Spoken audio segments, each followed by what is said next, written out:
Okay, we're on. Good evening, everybody. I want to thank everyone for being here. If we can go around the room and introduce yourselves, I'll start. I'm Linda Lasofsky. I'm chair of the school committee. I'm Nerissa Wallen, vice chair of the school committee. Erica Coles-Jacobson, Chair, Newberry Finance Committee. Brian Forget, Triton. Superintendent, sorry. I forgot the roll part, sorry. It's a long year. Always Triton School. Todd Jacobson, citizen, Newberry. Dan Ryan, Assistant Town Manager, Salisbury. Ronnie Ray Park, Chair of Salisbury Selectmen. Michael Colburn, Salisbury Selectman, Vice Chair. Gene Case, Newbury Finance. Richard Keys, Newbury Finance. Patrick Heffernan, Newbury Finance. Frank Visconti, Newbury Finance. Buddy Cullen, Valley Tax Map. Ryan Perry, Triton, Director of Finance and Operations. Jeff Walker, Newbury Selectman. Bill DeMayo, Newbury Selectman, Vice Chair. Nicole Stouty, I'm Brian's assistant. Kelly Smullen, Rowley School Committee. David Fields, Assistant Town Manager for the Town of Newbury. Larry White, Chairman, Raleigh Finance. Jesse McNulty, Triton Education Foundation and Triton Youth Basketball. Leslie Matthews, Select Board, Clerk, Newbury. Sherry David, Rowley Select Board Vice Chair. Christine Nealon, Raleigh Select Board Chair. I want to thank everybody for being here. Can we please stand for the Pledge of Allegiance? Allegiance to the flag of the United States of America and to the republic for which it stands, one nation, under God, indivisible, with liberty and justice for all.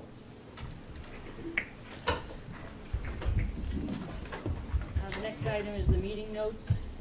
We have the meeting notes attached. We don't have to vote on them, but just if anybody had any questions or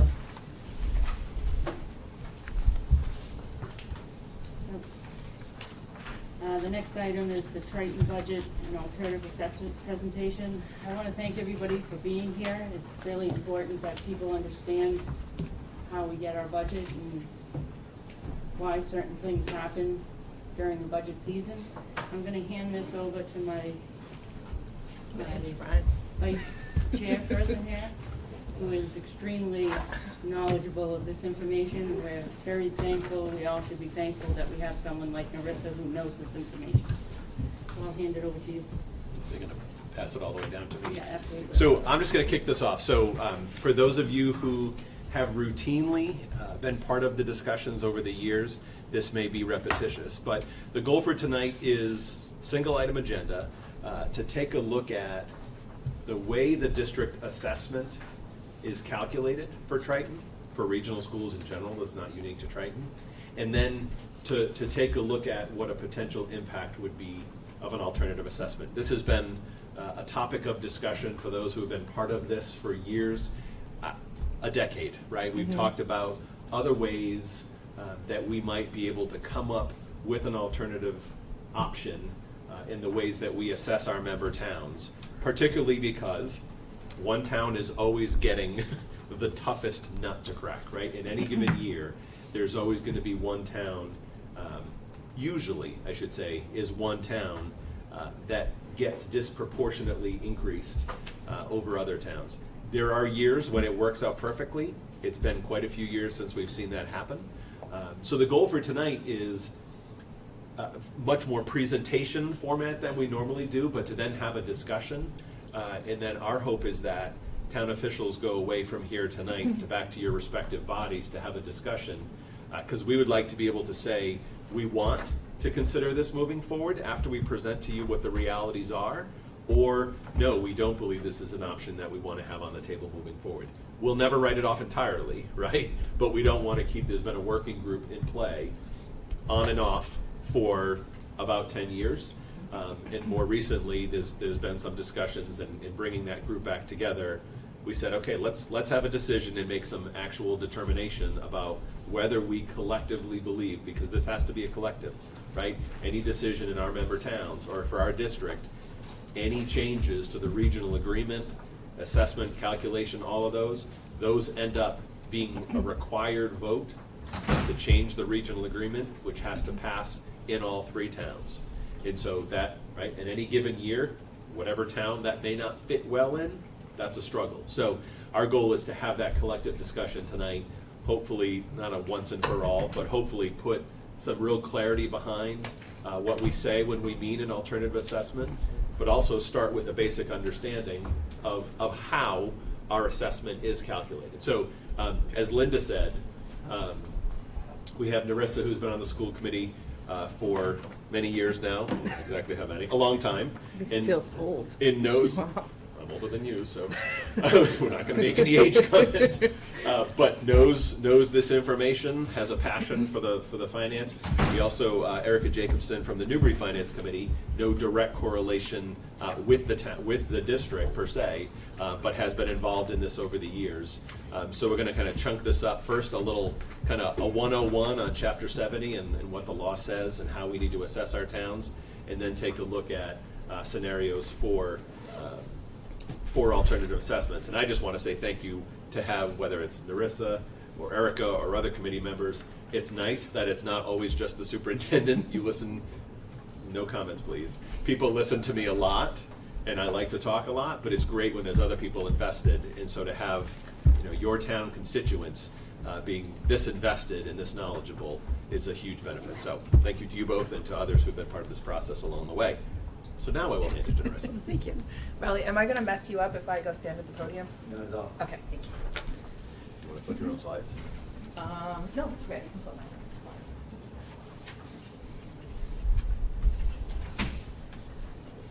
Okay, so I'm going to take you through essentially the way the state works and what we have today, and then Erica is going to talk about all the discussions that have gone on in the alternative assessment working group, and our most current charge, which was to look at a particular formula and sort of what can happen moving forward.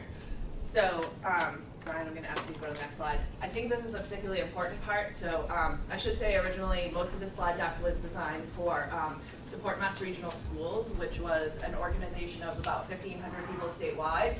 A lot of it was school committee members.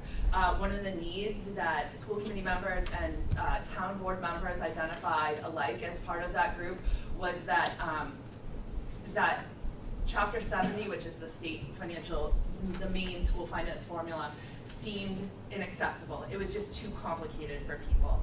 And we took on what I think was, seemed an insurmountable task to start out with, which was to make a series of 3 to 4 minute videos that pretty much anyone could watch coming in with no background on the Chapter 70 formula or how school finance worked, and come away with a working knowledge of it so that they could understand how it fit for their particular district. So this was a joint effort. I have added this slide just to help people sort of understand where the different pieces of this come, because I think that's part of what's confusing. So some of it is going to be state calculations. That's where we're going to start. Some of it's going to come in from the Triton budget, and then we're going to hit the town assessments, and that's really where Erica is going to talk about the work of the alternative assessment working group. Brian, if you could advance me a slide. Okay. So Chapter 70 is the main calculation that the state uses to determine how much aid they give to any particular school district. So they calculate this for every single school district in the Commonwealth. You can look at it online. It's all published out. There's either a simple workbook that you can look at that just gives the very basic numbers, or there is a complicated workbook. I think it has 19 tabs altogether when you unhide all the hidden ones. And it's complicated and takes you sort of back into the nuts and bolts if you want to look at all that. I'm going to make it pretty simple tonight. So I'm going to ask Brian to step forward one more slide. So this is the very basis of the Chapter 70 formula. So first, the state tries to calculate what it should cost to educate a district's students. So it's essentially looking at, we'll look at these factors, but how many students do you have? What types of students do you have? What types of services are they receiving? And it attaches numbers to all of those. Some of you may have heard of the Student Opportunity Act. The Student Opportunity Act is starting to modernize this formula. It doesn't get there, but it starts to get there. So we'll talk a little bit about that as it goes. We have minimum local contribution, which some of you have probably heard about. This is also a state calculation. And it's essentially when you look at the cost of what it should cost to educate the students, how much can your town or towns in your district afford to pay toward that amount? And then you take the difference, and that's your state aid that you're getting through Chapter 70. Okay? I'm happy to answer questions as we go, but I'm going to go on. So, foundation budget formula is primarily based on enrollments. I'll show you what it actually looks like in a minute, but it also is using some assumptions and increments as part of this process. So one of the base assumptions it makes is based on sort of the size of a classroom and the size of a school. It assumes that you've got a full room, or whatever a full room looks like to a classroom. For Triton in particular, where we have small schools in our district, that doesn't necessarily always match the reality. So if the formula is saying on average there's going to be 20 or 22 students in a classroom, Triton may only have 18 students in one of those classrooms because you can't condense classes. So if we have, 56 kids, right, it's less than 20 kids per classroom if you've got 3 classrooms. But if you drop down to 2 classrooms, now your classroom numbers are very high, and that's not something that that is good for education, and it's not something that that our communities have been welcoming on. They want to have those numbers that are sort of effective and close to the best enrollment for education. There are also assumptions built in here. A lot of these assumptions are to the detriment of more rural school districts, which we qualify as. So for example, one of the things it looks at is it says about 1% of our students are out of district. That's what it says for every single district in Massachusetts. Ours is actually higher than that. I think we're around 3% last time I looked. And the reason for that is because when you're Worcester and you have students who have very specific needs that they need services for, and they would traditionally go to an outside school to get those, Worcester can bring all of those programs in-house. So they're sending very few students out of district. Triton can't do that. We don't have those sort of masses of students that have the same need. So we're using outside schools to provide a lot of those services. So we're higher than 1%. Worcester is probably much lower than 1%. The 1% is an approximation in the middle, but it is to the detriment of districts like Triton. One more Yeah, thing go about ahead. enrollment. So the Department of Ed, everyone wants to talk about per pupil expenditure. Per pupil expenditure is an output calculated by the Department of Ed. There isn't any per pupil input into this formula.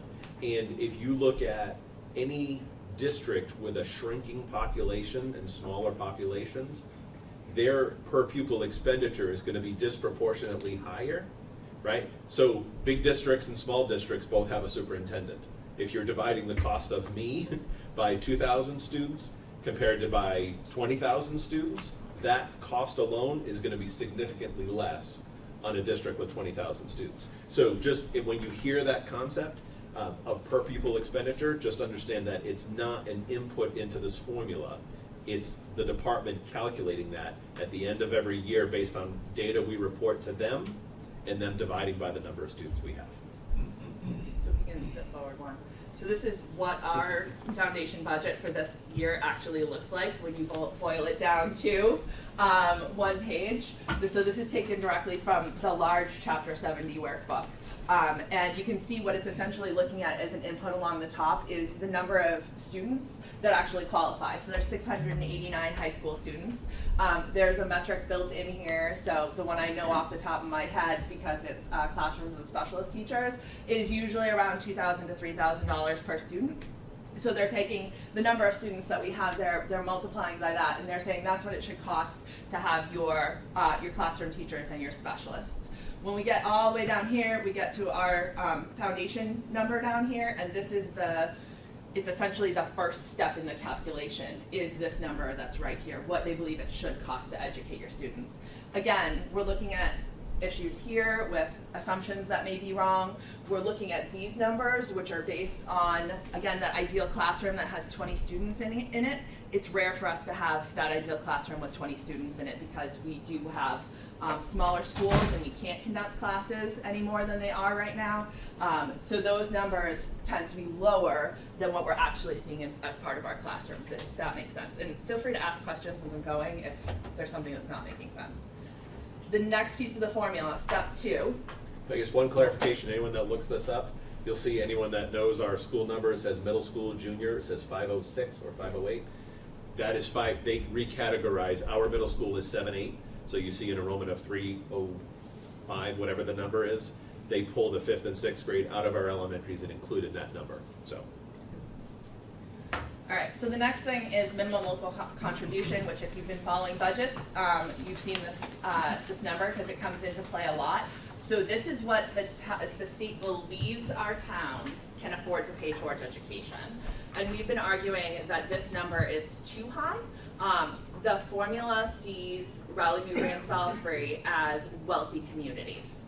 And I think we would all beg to differ with that because it is different, especially when you look at what what's assigned to other towns and districts around us. But they look at us as being, they look at our enrollment, so that's part of it.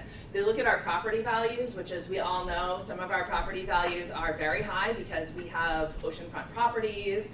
We have, in some cases, a lot of single-family housing, which have a very high single unit dollar amount attached to it.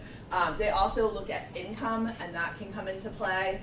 It can affect different communities in different ways. If you look at Salisbury's, it tends to drop you guys down a little bit compared to just looking at property values. If you're looking at Newbury, it tends to boost your numbers up a little bit. I mean, I think there's a million ways to argue this, but this is what the state has chosen as their formula to say what they believe the towns can afford to pay towards education. So we'll look at what that number looks like, and I think for our Raleigh members, you're going to see what hit you last year. So this is minimum local contributions from this current school year. You can see the changes that are going on here. So Raleigh's was partly driven by an increase in students. Newbury had a step back in students. Salisbury had a step back in students. But all of the towns looked wealthier. Right? So even if your students step back, your number didn't go back compared to last year because you all looked wealthier than you did last year by the formula. So in that case, this 35 students comes over to play in here. Also, one of the factors that the minimum local contributions take in is municipal revenue growth. It looks like how much you're growing over time. Raleigh had a particularly high one for last year compared to what they've seen in the years past. So that helped to boost this number up as well. That was the pain that Raleigh was feeling in the current school year when we were approving the budget last spring, was in part driven by this number. You can see how much their increase was over last year compared to the other two towns. It was pretty much solo, the other two towns combined. So that's a big jump. Just pause and say this one more time, say this several more times as we're going. So the figures Narissa's using when she says this year is the current budget we're Yes. living, not the budget you all just passed at town meeting. So just Yes. we'll keep saying that over Yes. and over again because that's next year's budget that we just did. This is the current year's budget we did last year. Very true. And part of the reason for that is because the state budget is still in play. These numbers change as the state budget changes. So if you look at the original governor's budget that came out in January, which are our first look at numbers, that was one set of numbers. If you look at House Ways and Means, which was next, that's would change up the calculation a little bit. If you looked at the final House budget, that changes up the calculation. Same thing with Senate Ways and Means, and now we're coming into the Senate budget, and then they're going to have to sit down and duke out all those differences, and we'll come out with a final number, and then we'll have our spreadsheet that we can actually use to calculate that, but we probably won't have that based on past years until July or August. So we don't know our actuals. The revenues in our budget are estimates. Some of them are estimates until June and July. Some of them are estimates all the way until this time next year because they are figuring out the financials and how to divvy up the money all the way up until the end of June in some cases for certain pots of money. It depends on what it is.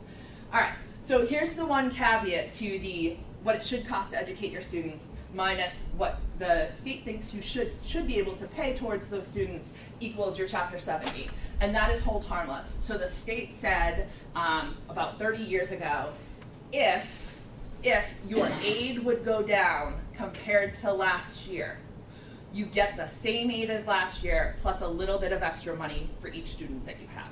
And that's a set amount. It's usually between $30 and $60.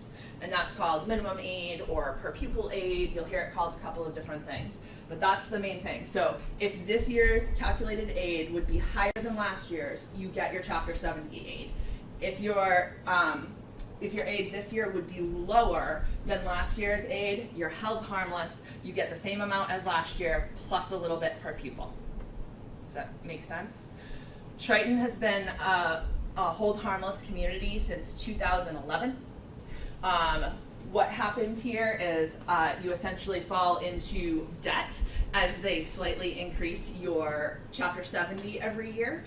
So we have more and more to make up every year to get to the point where we would be getting Chapter 70 aid again, which is where if you saw Newburyport getting $950,000 last year, if you saw Ipswich 2 years ago, all of a sudden getting not just their base amount, but getting $600,000, that's them getting to the point where they're no longer here, but they're coming out of it, and they're getting a big boost as they come out of hold harmless, because all of a sudden it essentially accelerates the amount of aid that you're getting.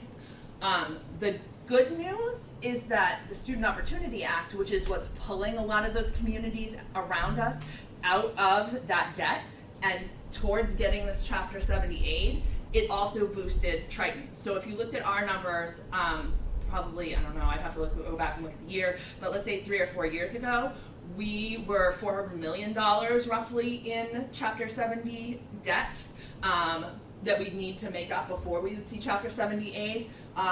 As of last year, we're only about 1.5 million. So that number is getting smaller. It's getting us closer to the point that we would get Chapter 70 aid. It's not going to get us there. We need something else to help us. So we've been working on state legislation to give us an additional boost that can help get us to this point where we're getting actual Chapter 70 aid again. This is sort of the first set of assumptions in this presentation. Does anybody have questions on this? Because everything here on out is sort of built on this idea. Jeff? Real quick, how do we incur Chapter 70 debt again? Yeah, so let's say that last year they said you should get $7 million, but we were already getting $8 million, right? Now they're going to say you get $8 million plus a little. So now we're getting maybe $8.2 million, right? So we've gone from $1 million of debt to $1.2 million of debt, for instance. Does that sort of make sense? The only thing I would say is debt as a concept Yeah. to in the description of Chapter 70. For any of the finance people in the We're room, not actually in we're debt. not actually in debt. Right?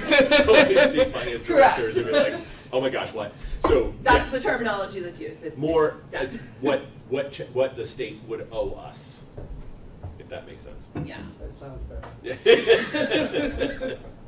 Yes. Is this kind of like saying we're not getting a big enough increase each year, and as costs of everything else go up further, we fall further behind, not truly being able to fund the school system? Yeah. Okay. That's a large part of it, right?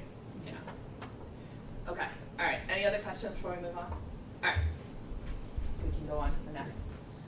Oh, so I already kind of covered this, but this is just basically last year's aid plus minimum aid then gives us this year's aid. So before the Student Opportunity Act, there was no minimum, that $30. Correct. The SOA actually codified $30 per student.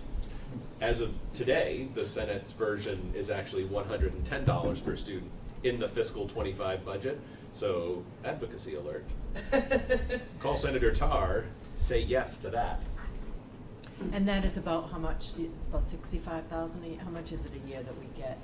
So with call it 2150 as far as students for call it on 2100 every.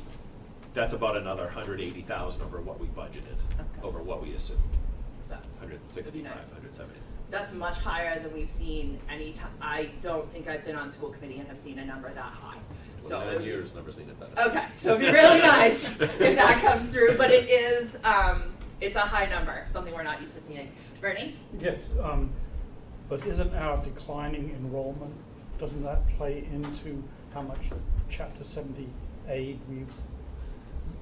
we get or we don't get? Some. So in the declining enrollment, our foundation budget has still been going up to some degree, and that's because there's an inflation formula, and also the Student Opportunity Act has been funneling money into it, which has been making it increase faster, right, than a declining enrollment has been making it decrease. But declining enrollment absolutely plays into it.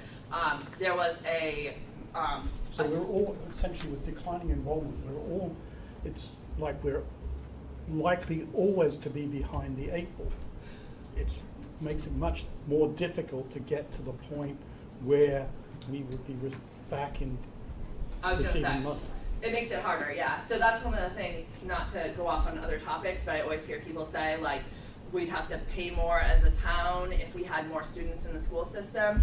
Eventually we'd hit the number of students, right, if they started increasing across our towns, that we would start getting that Chapter 70 aid, and that boost would come off. So yes, in the short term, no in the long term, but to your point, yeah, that's part of what's driving it. Before the Student Opportunity Act, it was driving it more, because right now the Student Opportunity Act is pouring so much money into the formula and raising those rates that it's outpacing any decline in enrollment that we're seeing. Yeah, and that's part of why our debt, I'll put it in quotes now, is shrinking. And so one more complication then. So student enrollment for a Newburyport, an Ipswich, a Georgetown is impactful in the Chapter 70 formula, yes. As a region, we have the double whammy of it then impacting our assessment calculations. So we could have, if we had 2 students move in to the town of Newbury in every classroom, right, at Newbury Elementary and in the middle and the high school, we could add 60 students with no impact, no additional cost, right, because we're not increasing class sizes significantly. However, so the budget would have to go up 0 for that impact, but if Newbury's enrollment swung up 60 and the other towns stayed stable or went backwards, a significant piece of the pie, a la FY24 for the town of Rowley, 1.25% of the total pie was shifted to Rowley's plate. That's significant. Yeah, so there really are 2 pieces here. All right, we can go on to the next one. So we're gonna start looking at the actual numbers for Triton now. So like I said, Triton is a hold harmless district. We have been since 2011. So what you're seeing here is when we looked at what it should cost minus what the state believes the town should be able to pay. The difference was $8.9 million. And you can see that actually kind of playing out, this is what we got last year.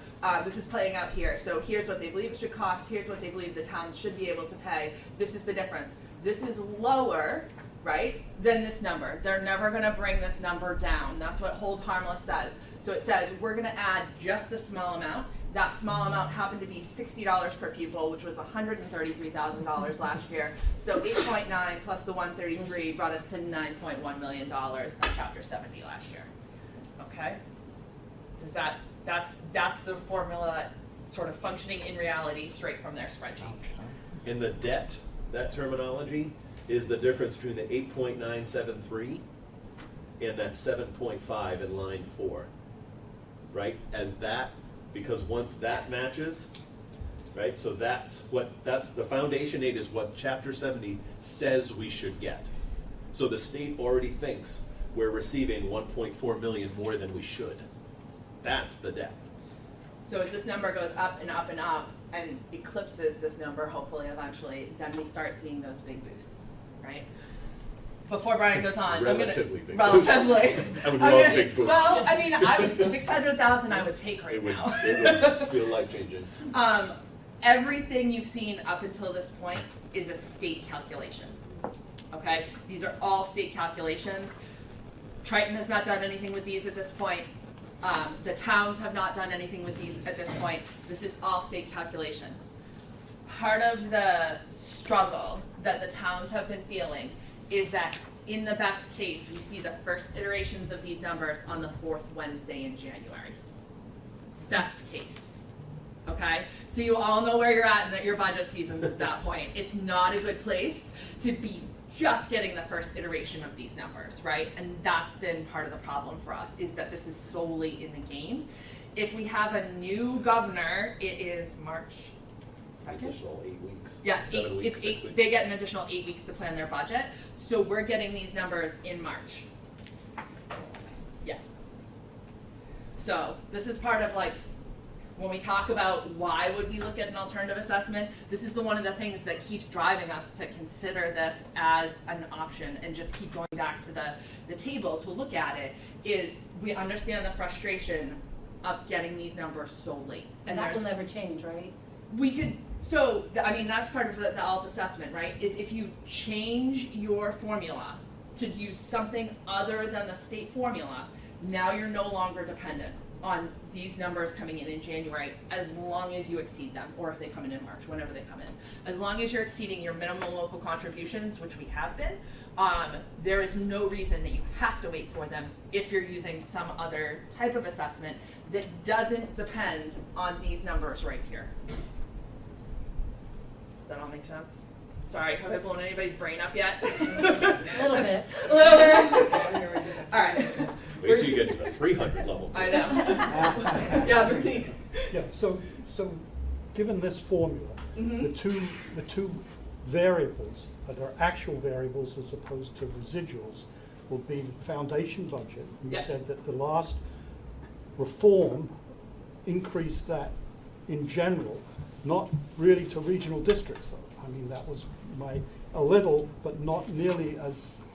Yeah, so it depended on the regional districts. So we used to have about 60% of regional districts in hold harmless. Now there's only about 40%. So some of them have started to come out, but not as many as municipal. And one of the reasons for that was that more rural school districts tend to be regional school districts, and more rural school districts got hit by declining enrollment and a lot of the inefficiencies. You're having a hard time, finding people out in Western Mass. So more regional districts did get hit by this, but they are starting to come out, just not at higher rate as municipal districts. So the other variable is Mhm. item number 3, which is Yep. the required district contribution. Yep. Which again, the numbers I just saw before I came here and before the DESI site comes down, Oh, never good. is that Triton is this value is seen as wealthy as Hamilton Wenham. Anybody around here knows that doesn't make any sense whatsoever. Right. Very few people around here can afford horses. Whereas every other house in Hamilton Wenham has a horse and a Tesla. So those numbers really do not make. They don't really make sense, and then they're not fair. But that's what we're faced with. So I'm not arguing that this is the harsh reality of depending upon the state. Right. And I think that's been part of the argument for looking at these other assessment methodologies, is you can take the dependence off of that. As long as you exceed it, it doesn't matter if one town is exceeding it a lot and another one's only exceeding their number a little bit. As long as you're exceeding it, you can make that formula whatever you want. And I'll talk about sort of the benefits, and then we'll talk about sort of the hard part about this as we go on with that process. But yeah, that's absolutely true. You want to say something? Go Can I ahead. do one more advocacy Go alert? So both Senator Bruce Tarr and Senator Jason Lewis, who some of you met pre-SOA when he came to Salisbury with then Senator DiZoglio to talk through the impacts of the Student Opportunity Act, which we knew would not benefit the district and many districts. 2 current amendments, or one current amendment that has survived. Senator Tarr actually had an amendment that literally focused on the studying of minimum local contributions. Senator Lewis actually has its EDU 660, and it survived the Senate amendments this week. So that is a Chapter 70 task force that is an extensive charge to look at this calculation, exactly to your point, Bernie, that the assumptions that were made in 1993 with Ed Reform when Chapter 70 was created, those assumptions are not the same today, 32 years later. We are not living in the same world. We are not educating the same students. We are not living amongst the same families, right? We are different people. So we need to update our assumptions. And so EDU 660 is really important because it charges the legislature with reviewing and assessing this formula that is way outdated. Off my soapbox. Nope, it's good, and I can't say more other than we pushed for this. We brought Senator Lewis up here. He was at Salisbury Library. He was up in the North Shore Superintendent's Roundtable 2 weeks ago, 3 weeks ago. Last week, yeah. He gets it more than any state legislator, even ours. Ours are phenomenal, I would say, at grasping a lot of these concepts. But Senator Lewis could voice our numbers to me before I could tell him about our numbers, which is saying a lot. And he's the chair of the Senate Ed Committee. So, and was the one who's credited with wrapping up the Student Opportunity Act and making it so that districts like Triton, which was originally going to lose money through the Student Opportunity Act, were not just flat, but we actually gained some funding through that, even though it's a relatively small amount. Yeah, we've gotten, I think, $300,000 over 400. 4 years. Yeah. So not a ton, but not losing money, which is good. All right, moving on real quick. We're going to talk about just the other major state funding because I know that this is of interest to people. I mentioned how we get Chapter 70 late. Well, we get some of these even later. So we do get regional transportation. Chapter 70 actually does not look at transportation at all. Chapter 70 essentially because again, if you're a Worcester, a lot of your kids are walking to school. If you're Boston, a lot of your kids are walking to school, right? It's not equal, so they tend to look at things that are exist in every single district. Regional transportation, the state does acknowledge that regions, because we are more rural, tend to bus all of our students and generally long distances. So Salisbury, the farthest point in Salisbury to Triton, I believe, is like 12 miles. So it's not small, especially when you consider that's part of a big bus route, right? Definitely not something that someone's going to walk every day. So we do get chapters to regional transportation. It's funded as a fraction every year, so we're hoping it's going to come in around 85% this year. The regional transportation is one pot of money in the budget, and then over the year after that budget passes, all of the districts send in their reporting, and they take and they divide the pot of money based on what we tell the state our qualifying costs are. The downside to that is, like last year, Chapter 70 was supposed to be 85%. That was the estimate that we came in on. By the time that everybody had put in their actual claims, it was 79.5%. So we find that number out usually in June. They give us a preliminary payment in December so that we have some funding to run on, but we don't get that number. We got a payment in December, and we don't know what the final number will be for this year yet. June 30. June 30, Literally yes. June 30. Yeah.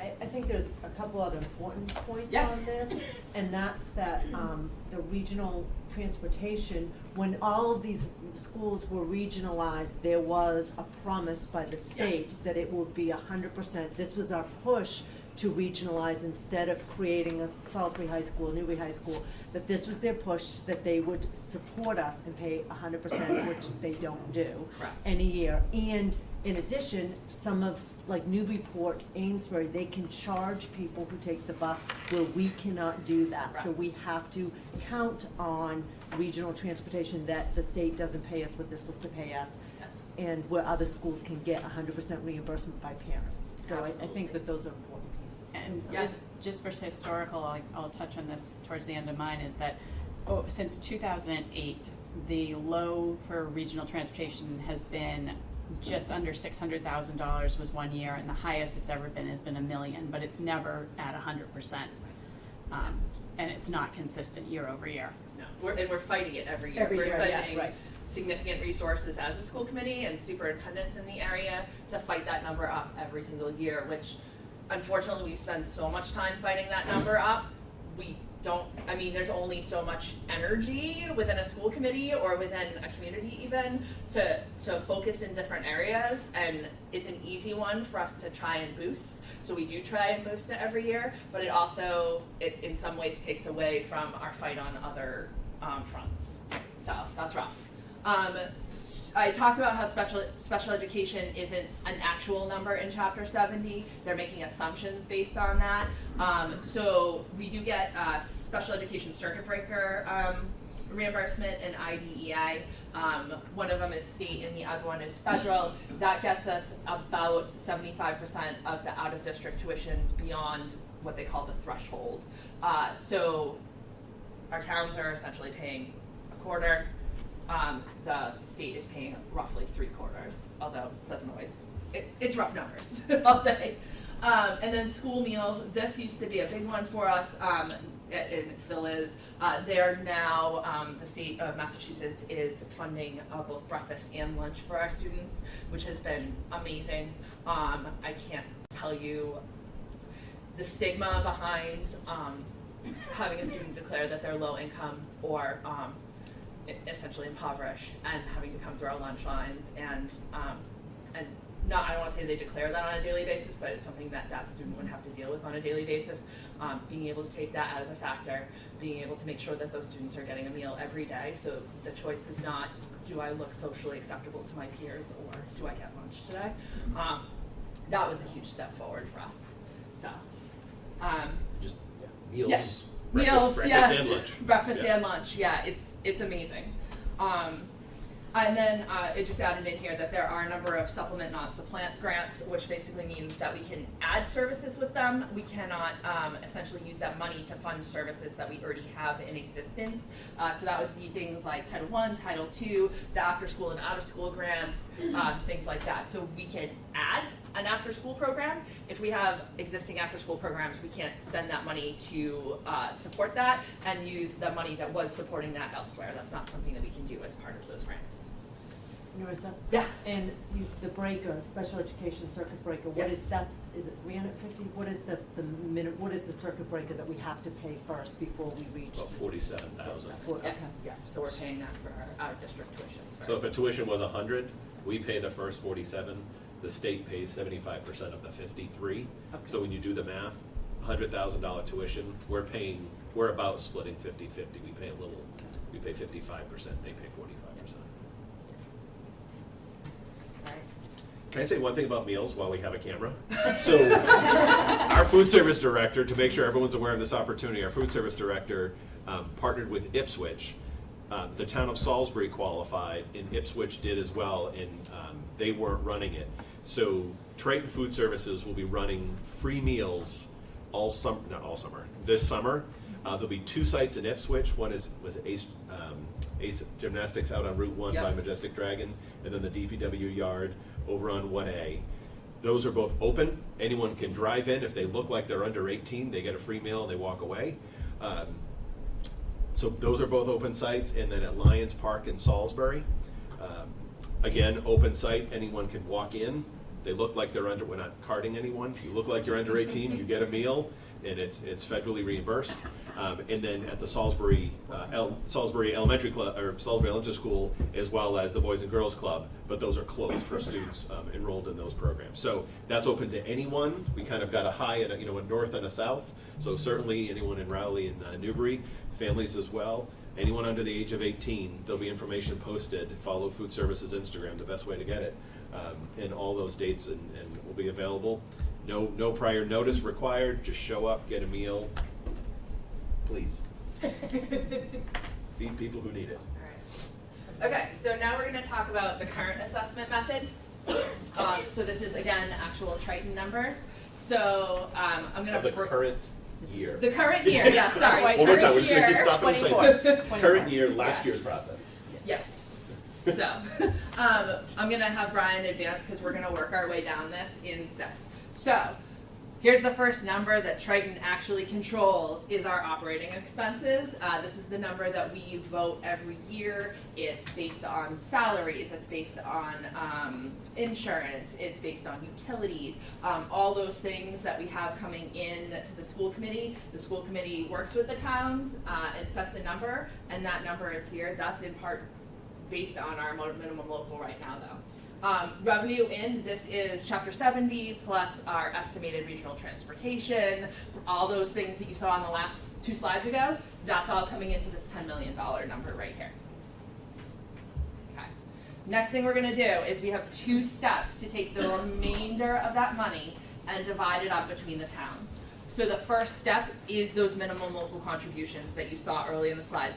What the state believes the towns should be able to afford, those are these numbers right here, okay? So we're gonna subtract those off the top, and that's called step 1.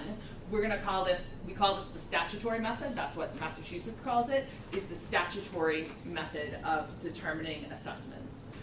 So first step is minimum local. Again, those numbers come from the state. So Triton is applying them in our budget, but we do not decide those numbers. We have no input into those numbers. Those are the numbers that we're getting from the state on that 4th Wednesday in January, or all the way up to March.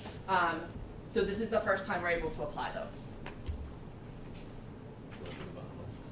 Oh yeah, sorry. And the bottom one, yeah. So this is the total assessment to the towns that you saw from the last slide, taking out the minimum locals that are step 1, and this is what we're left with. And so 16.2 million is what went into the step 2 of the calculation this year. Step 2 of the calculation is written into our regional agreement. And right now our regional agreement says, look at the enrollment ratios for the towns based on the October 1 student enrollment. So essentially, how many of Triton's kids that feed into the foundation budget formula are owned, are residents of Rowley, are residents of Newbury, and are residents of Salisbury.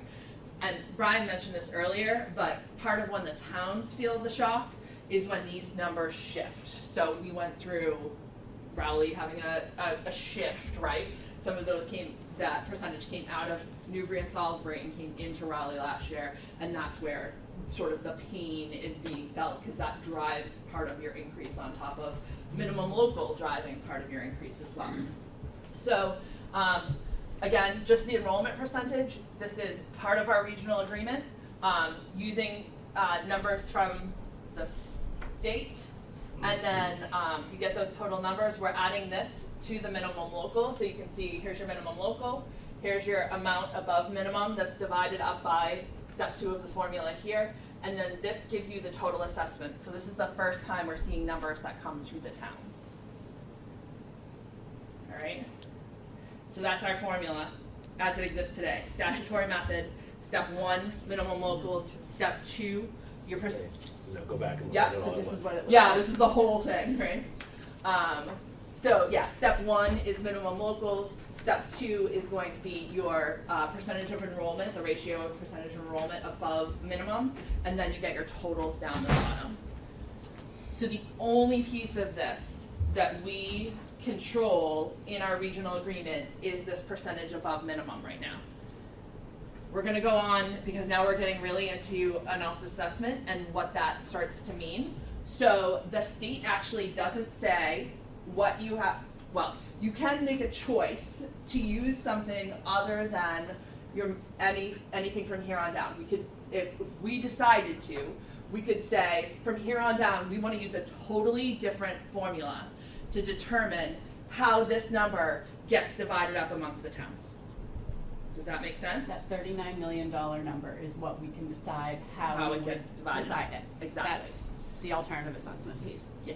So we're gonna go forward a little bit, and I'm just gonna talk about this, and then I'm gonna hand over to Erica. Okay. So an alternative assessment methodology. It exists inside the regional agreement. So the regional agreement is between the 3 towns, and it's voted at town meeting. You guys just did an amendment to it a couple years ago, and so you amend it at town meeting if you need to. And that is what determines how the assessment happens. Right now we're saying use the state assessment, and as the second step use those October 1 enrollment ratios, right? So that's what we have right now. We can change that. Changing it in the regional agreement requires a unanimous vote of our town meetings. So all 3 towns have to approve it. It doesn't have to be unanimous within a town, but all 3 would have to approve it. And then the DESI commissioner has to approve it as well. And then it starts to go into effect. It would be an option instead of using statutory method. Even if you take statutory method out of your regional agreement, you can still go back and use it. Okay? So I remember having, not to bring up the W word, but I remember having a conversation actually with Gene Case a while back, years ago, where I couldn't find Whittier's regional agreement, and when I found it, it was using it had an entirely different assessment method in it than what they were using. They were using statutory method, but it has another method written into it because, as we all know now, that agreement was so old that it hadn't been updated for the Education Reform Act of 1993, which is what brought this into play. They were using the statutory method because it's legally allowed. Even if it's not in your agreement, you can still use it, and in some cases you're forced to use it, okay? So if you write it into your regional agreement, it becomes an option. Instead of using the statutory method, you could choose in any given year to use it, to try to use it, instead of using the statutory method. If you want to use it on any given year, all 3 town meetings have to approve the budget in that year that it's used. Right now with statutory method, you need 2 out of 3 to get a passed budget. So this ups the ante, and you would need 3 out of 3 town meetings if you want to use an alternative assessment methodology. So there's risk involved, I will say that up front. If it fails at any town meeting, the budget goes back to using the statutory method and has to come through for a second pass at approvals. Okay, so we can't try and use the alternative assessment method again if we had one written into our regional agreement. You go back to statutory, and you go through for your second round of approvals. Can you go forward one more, Brian? Unless you had something you wanted to say. Keep going to the note. Okay. All right. So I think you've heard some of the reasons why you might use an alternative assessment method as part of the discussions that we've had here. So one of them that Erica is actually going to show a slide on is it makes our town assessment swings quite volatile. I think the most recent case in point was Raleigh a few years ago, who saw a drop in both, I believe, income, per capita income was part of it, and enrollment, and had a $142,000 increase, and then the next year had an $800,000 increase. That is really, really hard, obviously, for your towns to be able to handle, right? And that's part of what the statutory assessment method has happening just based on the numbers that it's using. I just spent I don't know how long explaining the statutory method in Chapter 70 to you. We can get to something that's simpler and easier to understand. Oh, no.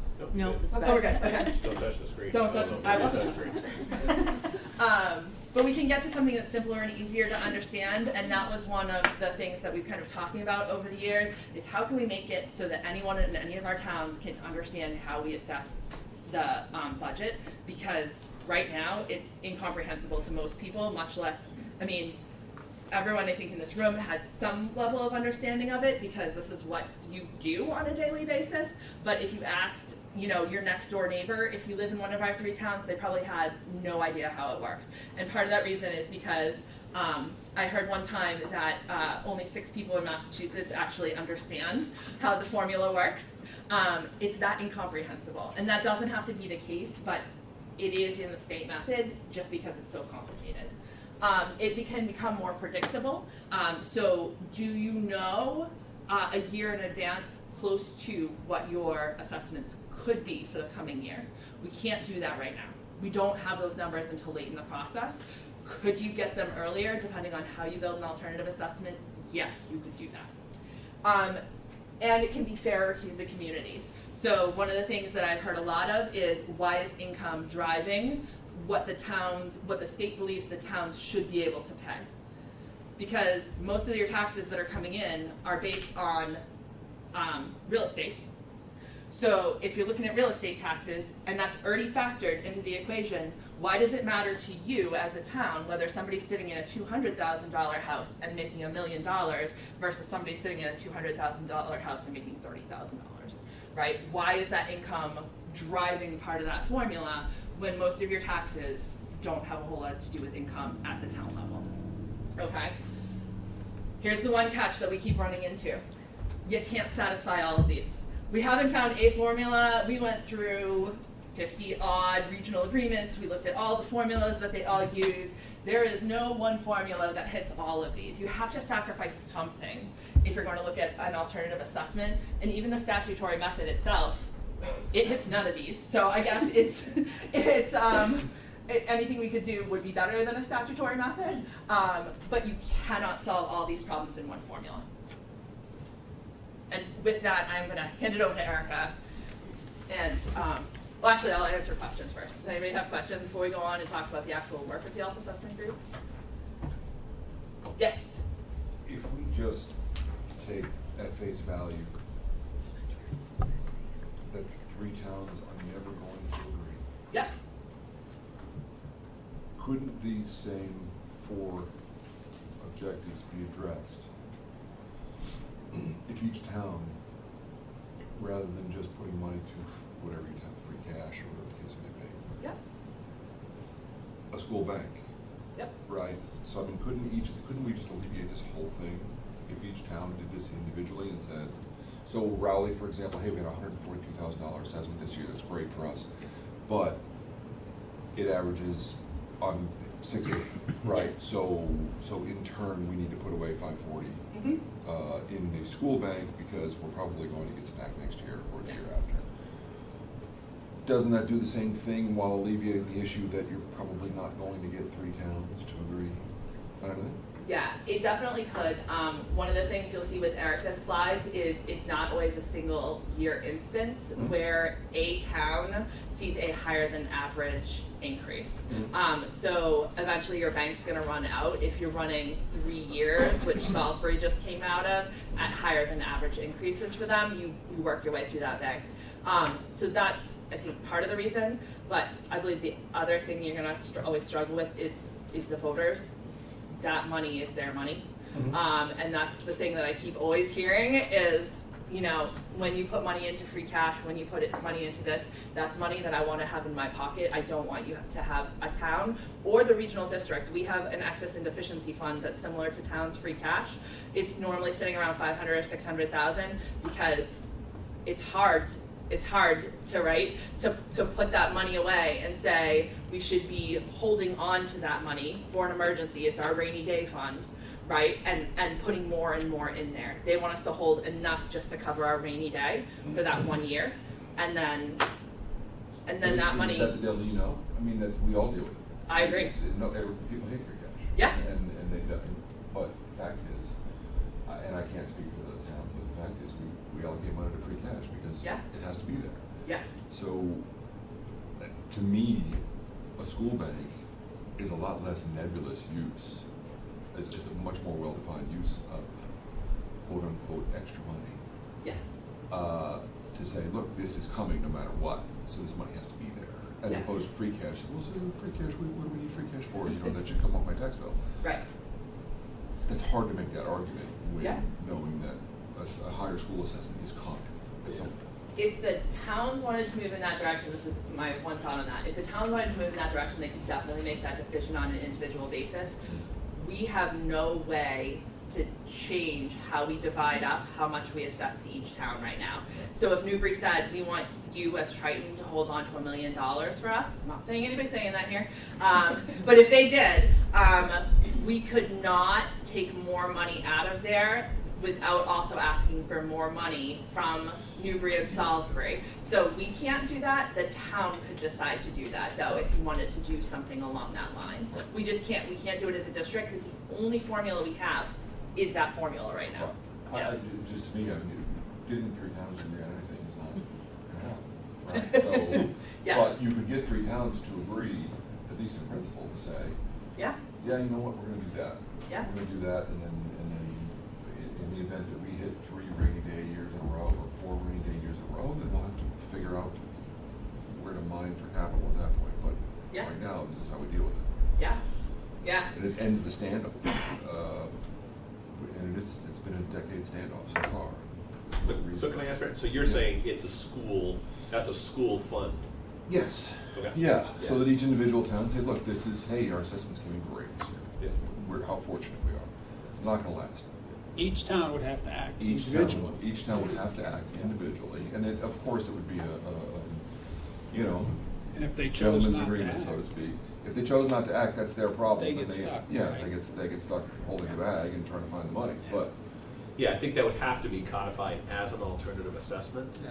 because we couldn't assess you any amount that's different, right? So I think Narissa said this, our agreement basically states the statutory formula. That's the challenge, Yeah. is that we don't have a vehicle, so that would have to be an alternative assessment for us to assess a number other than what we're calculating in two-step.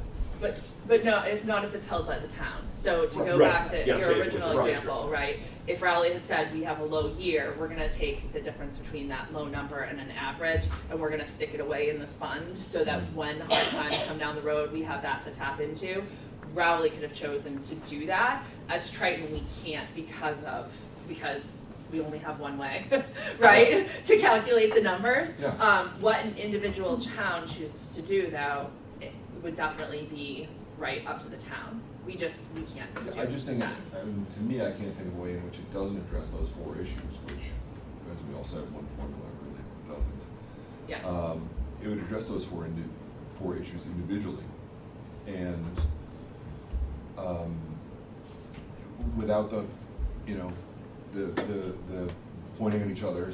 Well, you know, we both voted for it. You didn't. What's your problem? And next year it'll be two different. You know, Yeah. We both voted for it. You didn't. I will say, This alleviates that. yeah, part of our budget conversations with the town every year is that it's always about the town that's the hardest hit. Sure. So if one town chose to have this, that type of a fund, but another town was getting hit particularly hard that year, that doesn't mean that your school budget, which is part of your town services, are not gonna see a cut. Right. So there's still some risk there. It would help cover the town, but it doesn't necessarily help preserve your school services, which are something, when we see these swings, that also happens, is that the school services tend to be what gets knocked back as well to help lower that one input value that Triton as an organization has accessible to us to influence. Yeah. I see lots of, go ahead, whoever's next.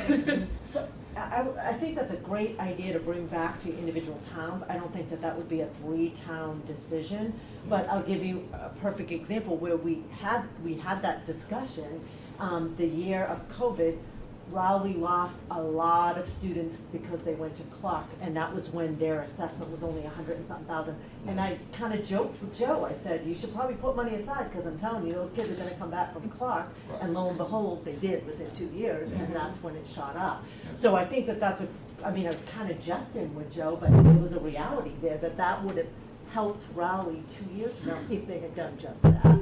And so I think that's a great discussion for, you know, for us at Salisbury to be able to have that discussion, like, should we do that? Should, you know, talk to our town manager, can we do that? Should we do that?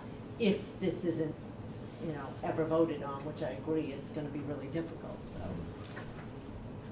Does anybody else, Bernie? Yeah, but in theory, that's possible, except that the school budget is 55% of the Rowley budget, and that means 45% is not the school, and the last few years, we need 65% of the rest of the budget to meet our existing needs. So the notion that free cash gets basically isolated and sent to the schools as opposed to firefighters or other services in town. So the debate is broader than just the school budget, and I don't see how you can kind of separate it out and have a fund that's dedicated to the schools, even though from a fiduciary point of view, that's the way you would like to manage it. That's not the reality of the budget-making process in the towns. Right, The demands are completely separate, and it's not even just one school. It's, as example by Whittier, it was about to blow up every single budget in all 3 towns. So. Oh, sorry, Mike. I would agree with Bernie on this one, believe it or not.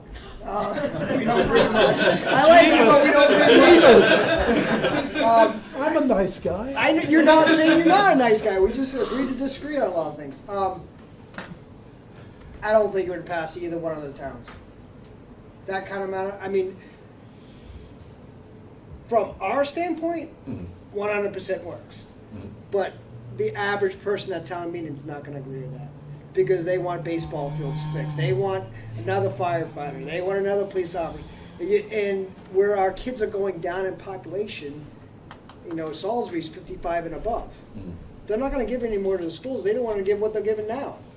So they're free cash, they're not gonna give that up for the school system, it's not gonna happen. Yeah, and certainly, that's always gonna be the case, right? There's always gonna be a push-pull between people who have kids in school, people who don't have kids in school, Yep. people who just don't care what happens in school, one way or the other. That's always gonna be the case. But I'll bet you dollars to donuts that, and this is, I don't mean this as negatively as it sounds, Nope. right? This has been 10 years, Mhm. it'll be another 100, all right? You simply will not get 3 towns arenas. So this potentially, or something along these lines, is a something versus a nothing. Yep. And this is not in any way to denigrate all the hard work that you do, but it ultimately, when it goes to the voters, I just don't see it happening, right? You're getting 3 towns to agree on what time it is not going to happen. So it is, and honestly, I think in a sense, it could be, hey, look, you don't wanna do it, don't. But we're gonna do this, try and set this up as an insurance policy, because we know that invariably, if we get a couple of favorable years in a row, we're gonna get a couple of nasty years right behind them, probably. And I think that's just to whatever, that's where we've been with the health assessment working group, is that we hit those very painful years, especially if it's 2 towns feeling the pain at the same time, and everybody says, we need to go back to the drawing board and look at an alternative assessment. Right. And we have looked at so many, we have come up with new ones that I reach out to people across the state and I'm like, have you ever heard of this? Do you think it would get approved by DESE? Because the DESE commissioner has to sign off on anything. And a lot of them say, you know, I have no idea because nothing like that has ever been tried before. So we've even invented new ways as part of this process that we could try and get it through. But as soon as the pressure starts to ease off, we end up back in the situation you're talking about, where when the pressure is not on, trying to get someone, even when we're saying, this is just another option to have in our back pocket, should we need it down the road, we could use statutory method for the next 20 years and nothing would stop us.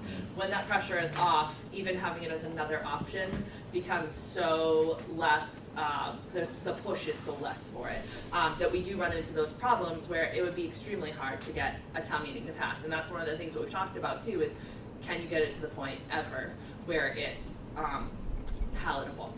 Yeah. Right? And part of palatable is the climate, the political climate that you're living in at the point of that town meeting. Absolutely, absolutely. Yeah. And that, but the key is, when Yeah. you speak of palatability, to me, if the money's in the school bank, it's like, it sucks, we got a big assessment this year, but the money's there. Yeah. So I'm not going to go ring up Brian and say, you gotta go back to the drawing board.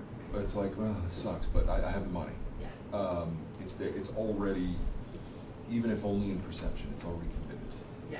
You know? Yeah. It's like, well, you go from finding a way, you go from trying to find a way to have the school make cuts to saying, all right, well, look how smart I am. I saved for a rainy day with the school assessment, and here I am.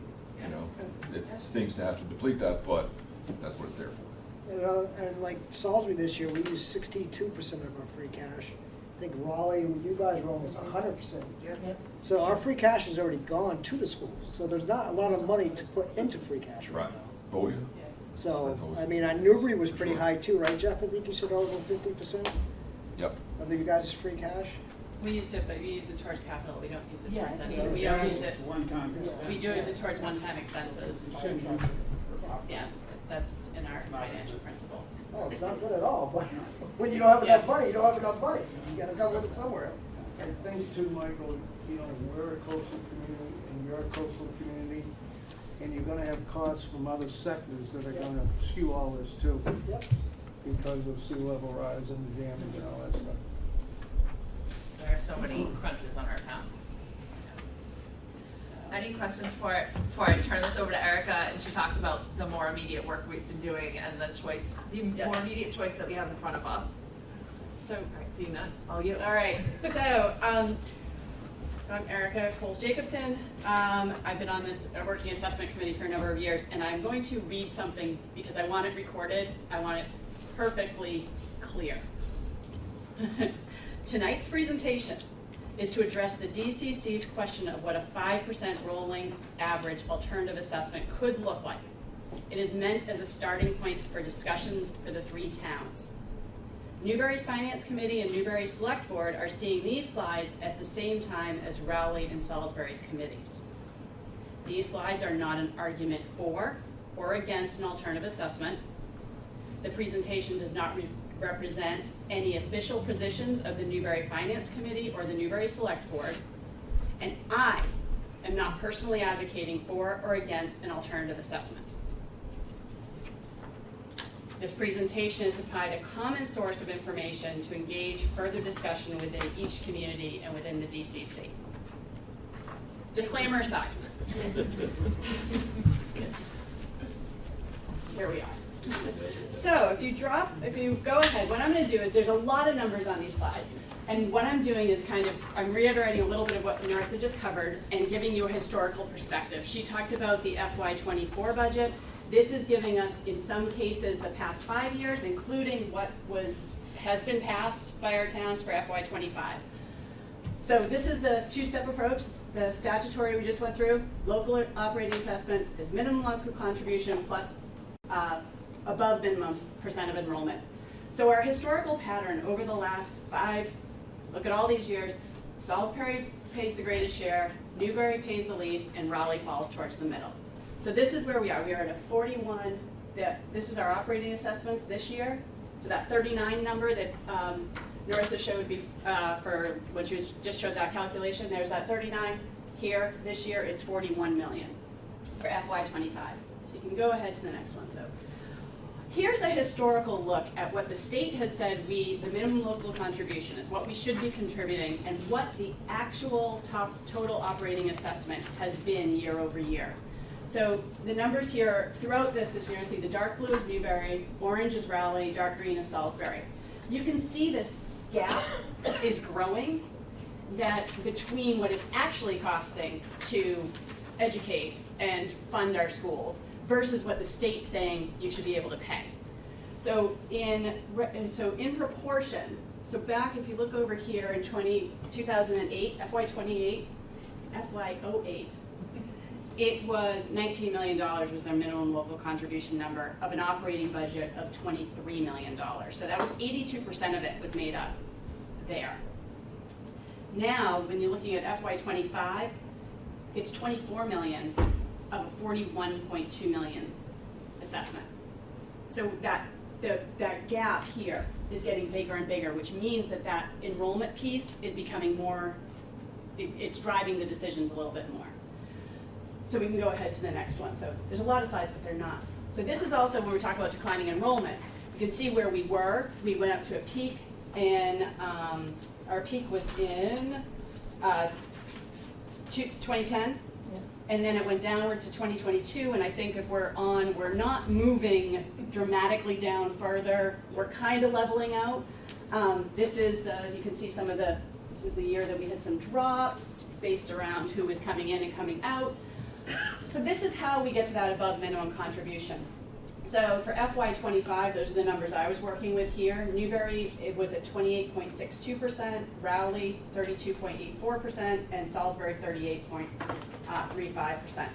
Again, these are the numbers that Narissa was talking about. We get these numbers because they're based on the October 1 enrollment, but we don't know the number until that 3rd week in January or March if we have a new governor. So again, we don't know what this percentage is going to be until far into the process. All right, so we can go. Yes, what Erica said is true. You heard that correctly. Our enrollment in our schools, and I can't give you that number because the state does things that I thought I was close and I was still off 7. And then when we were sitting with Rob O'Donnell, he's like, well, I haven't applied this, this, and this to those numbers. So it's part of what Erica will talk about with the simplicity of a pure enrollment formula. I can't even give us I can give you ballpark, but I can't give you the actual enrollment.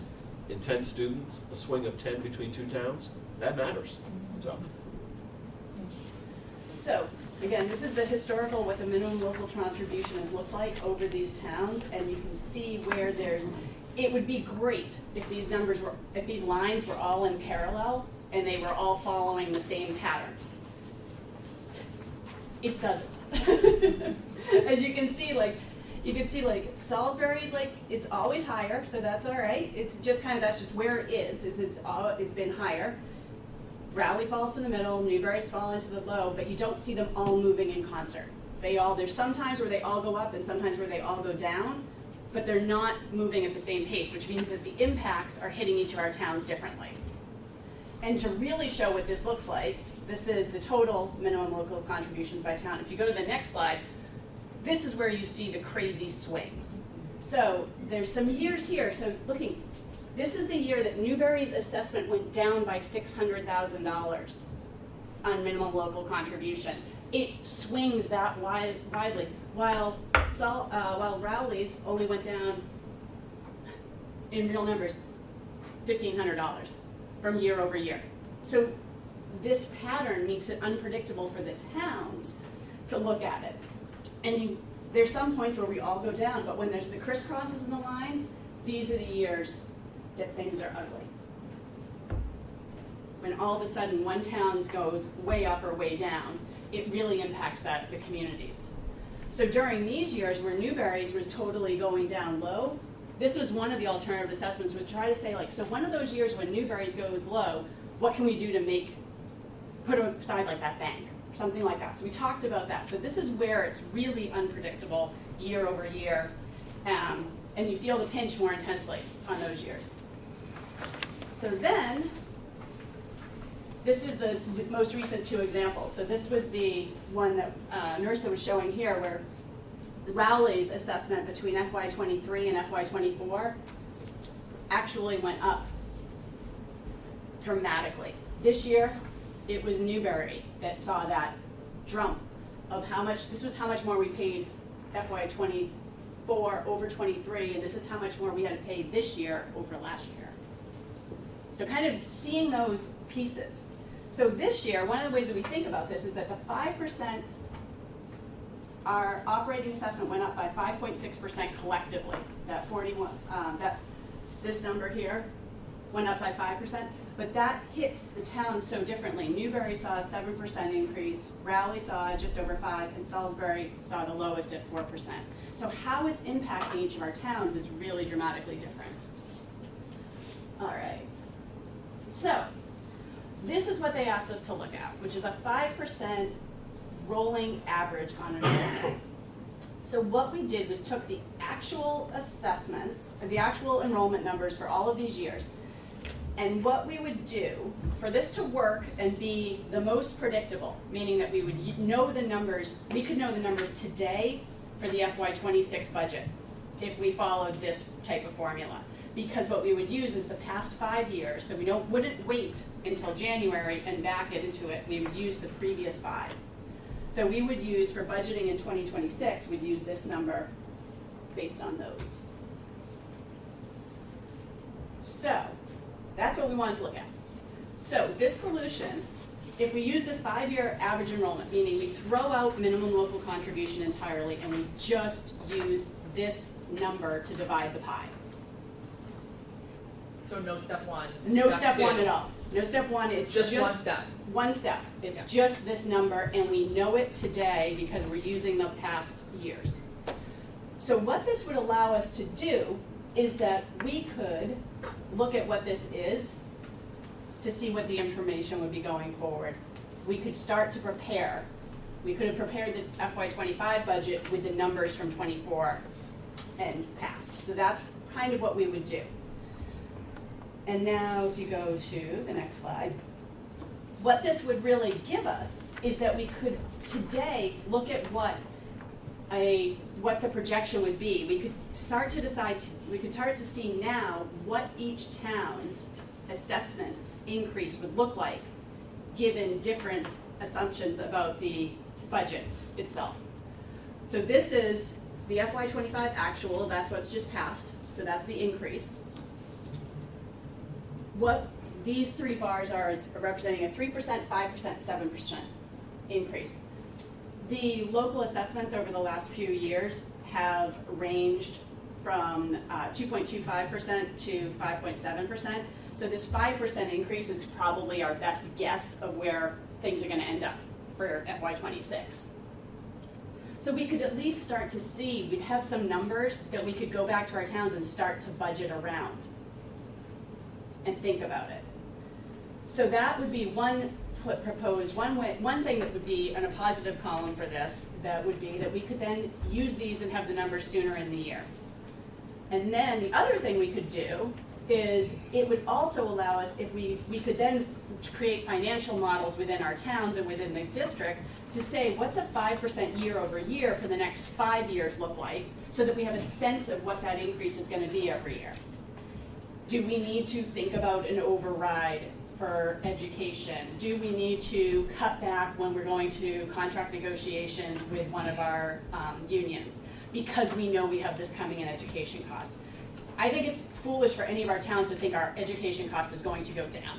And that's a personal opinion. I think that all of us should be expect to see the Triton budget go up by 5% every year for the next 10 years, at minimum, in operating costs. I just think that we aren't gonna see a dramatic shift down. We're not gonna see an increase in state aid. We need to understand that we're not gonna squeeze more. We can't do more. We can't have the same level of services at the same cost because of inflation and everything else that's going on. The insurance rates, it all goes up. So I think that that's something that I totally believe that we need to be thinking about. This would give us a way to model it and start to think about what that would look like going down the path. So that's a couple positive things. So then we could see what this would mean in total dollar increases each year. So really kind of getting down to it, like really being able to budget and think about it in a long-term solution. Now, here's a little bit of, this is where we start to run into the challenges. So we talk about fairness.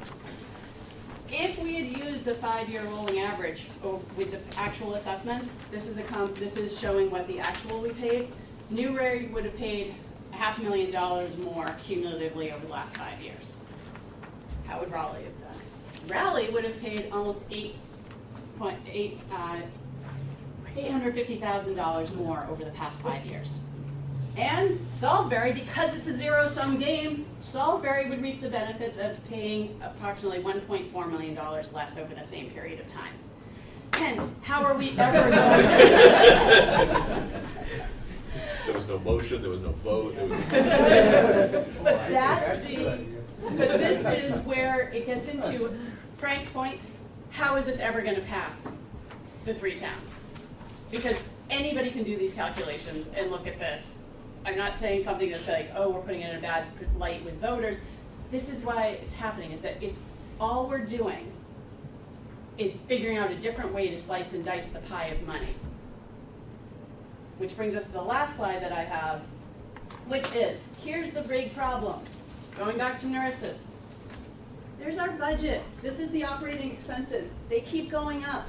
This state money, not going up at the same number. Regional transportation is not even, like, barely anything in this. So what we all need to think about is that this is the big problem. This number just keeps going up. It's not going to stop going up, but how we divvy it up is what we were tasked with looking at. So when you think about this in terms of like what would this alternative assessment give us? It would give us some predictability. It would give us some ways to budget and talk about it in a way that feels less nebulous, so we don't all feel like in February. Newbury's this year was the one town that was like, damn, that $800,000 difference is a big deal in our budget.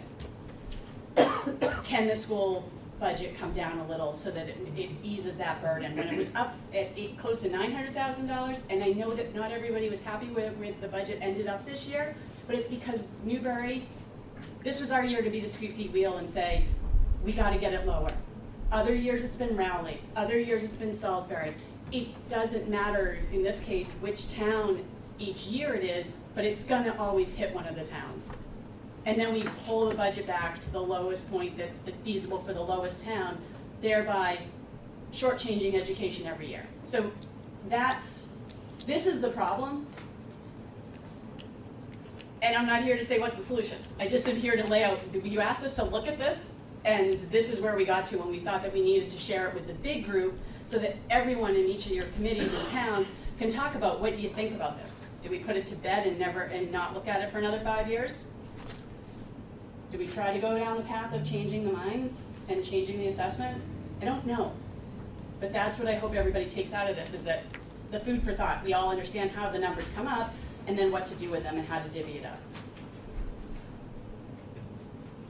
So in the simplest summary, thank you, Erica, right? If there was no Chapter 70 two-step method that anyone understood, I think 95% of people would look at you divide it on enrollment, of course you do, it's fair. It would be a non-issue. Everyone would love what we're now looking at as an alternative. The reality is, because the statutory formula exists, and it is what has been used, I'm reiterating what they both said, there will always be winners and losers. There is no formula, right? Just mathematically, there is no formula because it's just a different way to divvy up the same pot of funds. There will always be at least one town, if not two, that would pay more per any alternative. And there will always be one town, perhaps two, that will pay less than what they would have paid. And back to Frank's point, at the very nature of that, fairness is going to be the overriding sentiment whenever we're having those discussions. So, again, as Erica said and Narissa said, right, the charge was really kind of looking at this again. This is the most simple, right, the most simple way to lay this out for everyone, to have an understanding of what the options are. Sure, there are way more complicated ideas. At the end of the day, it has to be about predictability and consistency and not about fairness, right? Because if we look in the rearview mirror, it's either we've been paying too much or too little for 25 years. That's what you're telling me, right? So that's, I'm, again, not promoting for or advocating for or against.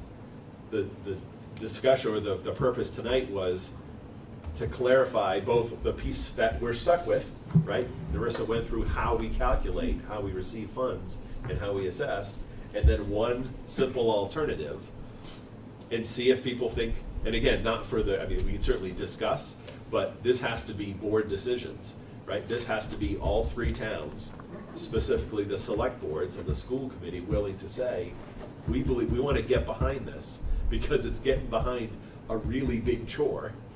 But if we believe there's value, then we should keep working on it. But if we feel like it's DOA, then let's save a lot of time and energy circling wagons when there really isn't anything to discuss. Sorry. Can I just say one Yeah, thing? yeah. So I just want to first really thank Erica, because publicly, now that we're on camera, I have been on this assessment meeting for 9-10 years. So, and I came into it going, this is easy. It's the top three. It's gonna make the town assessments less volatile. It's simpler. It's predictable. Why is this not even a conversation? This shouldn't even be a conversation. This should just be done. And Erica joining this committee really kind of helped me understand it so much better. So thank you, Erica, for really explaining it to me 4 years ago, whenever we regrouped back together, and then explaining it to this. And that's what we discussed in our last meeting is you all need to present this to everybody, because this shouldn't be just us sitting around a table going, okay, what do we do now? So, Erica, thank you. Narissa, you know you've always been a rock star with this, but thank you, Erica, for joining Narissa in the rock star category with this, because it was very helpful for me. And I was on this alternative assessment committee a few years ago too, and it was difficult. There are other regional school districts that do have alternative assessments in their bag of tricks, so to speak. But they very rarely use them because they're difficult to swallow at town meetings. And by law, you have to default back to this method, and that's what happens. So I strongly believe that the answer lies with the state, and we have to keep pushing and fighting for them to adequately fund Chapter 70, communities like ours. I don't think there's any panacea for anything you're talking about as far as, I think we should just look at the extremes and take care of them like breakers, you know, reach a certain extreme. You take, for example, like if Raleigh's cost goes up by more than the total of the other two towns, then if those other two towns should give, 25% to Raleigh if Raleigh exceeded more than the two towns put together. And that would be like your breaker point. If you can't get a panacea for, something that's broken in the first place, you're not gonna, because it's, whatever you do, it's not gonna work right, so you should only take care of the real extreme situations, I think. That was the You know. group, that was the working group that was established probably 5 years ago that we went to run, we were trying to find a circuit breaker one, and we realized I think the thought was that there was no way that we could convince the other two towns to pay more. It's But they're when not they're, gonna- yeah, so it's. What are they gonna agree on? There's nothing, that isn't, that only takes care of the extreme situations. I think that's what we really care about from the bottom line is, if one town goes up by more than the other two towns put together, that's an extreme case. Yeah. And Well, it was also, right, I'm not gonna remember the year, a year where Newbury went backwards, right? So Yeah, it went Newbury's backwards. assessment was hundreds of thousands lower. And literally, right? And the town official was like, we would like to be able to not go backwards and just have the same assessment so that we didn't have to cut the budget so much across the board. So with that being, right, because then obviously the other two towns were making all of that up. The challenge becomes, as we looked at that circuit breaker or stopgap, it worked to solve a problem for the year, right? So that would have worked for Newbury. The following year, you either continue that remedy or they're gonna correct at some point, and the correction is, It's gonna be a bigger swing. I don't wanna say catastrophic, but Yeah. it's catastrophic, right? So that's the issue is, because this is all cumulative, right? We're talking about reassessing, we're talking about assessing an increase, not just reassessing the same amount. If we would just, if our budget stayed the same for a decade, I don't know what world that would be, right? But so if our budget stayed the same for a decade, you could figure that out because you're reapportioning the same money. It's the fact that you're paying everything you paid last year, plus we're talking about how we're apportioning this new $2 million. So that was where, and Narissa did a ton of work modeling that out. You can help solve it for a year, but that Doesn't change, that town that may have been trying to do a good thing, right? In Newbury's case, saying we'll pay more, they're gonna get whacked the next year. Yeah. Because we don't know what the minimum local contribution, because we don't know what the enrollment is, we don't know what that impact would be the following year, and it could be devastating to the budget. What So, happens when towns have major, like if zoning 3A, if that ever comes in, I don't know. Well, I mean, everyone's saying that the population's going down for it, but I think it could go the other way if we have a lot of people coming in, especially if this zoning 3A thing passes and stuff, that's gonna But change the dynamics. but again, like you said, could be that 60 kids, if we had a grouping, it's not gonna balloon the costs in 1 year or 2 years, because it's not going to come in and require a whole new third grade classroom, because they're gonna be just spread about among the different years and classrooms. So that's the other part of it. So we can't predict what that's gonna do. Bringing that in doesn't help fix any of this. And we've had, in our budget, you can also see, our enrollment is now static, but our costs still go up. So I think in a situation like that, right, we have room in our schools. That's not an issue. Like, we have room in a classroom to put in extra kids. Well, Pine Grove especially, when they were talking about, they thought the footprint was Yeah, too right? big when Yeah, they were yeah. gonna go, and it's a good thing that we had that extra space. We have those extended learning areas if we need to turn them back, exactly, yeah. The danger would be if whoever, one town adds a ton of units and the other two towns don't, because that's gonna swing the assessment, right? So that's part of it.